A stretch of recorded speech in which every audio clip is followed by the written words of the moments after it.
Hi, I'm Nicole Skian.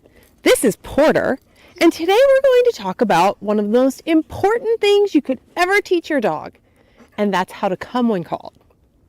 Come is one of those cues that could potentially save your dog's life if they're, say, running after a squirrel and there's a street there. You really want to make sure that you have a strong recall. And the way you do that is practice, practice, practice. So today we're going to start at the very, very beginning, because that's where you always start with these cues, right?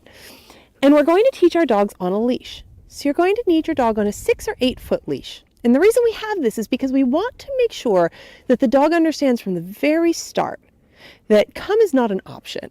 So if we don't have the dog on leash and we say come, he has the option to leave, and then we're sort of beat before we start. So on a 6 or 8 foot leash and with a handful of tasty treats.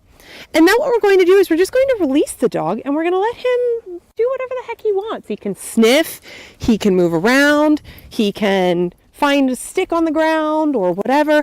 And then once the dog is not paying attention to us, we're going to say the C word, Porter, come, and we're going to jog backwards. The reason we jog backwards is because we want to initiate a game of chase.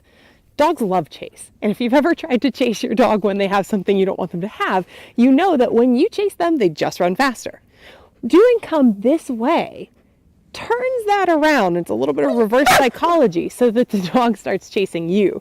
And then that becomes a fun game for them. So once again, we're going to let the dog become distracted. Porter, come. And we're going to jog backwards. And as soon as that dog commits to coming to you, you are going to stop jogging, give a treat. Porter, come. Now this is what to know about come right now.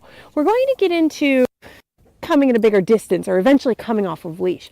But for right now, always on leash, allow the dog to become distracted. Porter, come. Run backwards and have the dog come into you. We'll see you next week with the next step.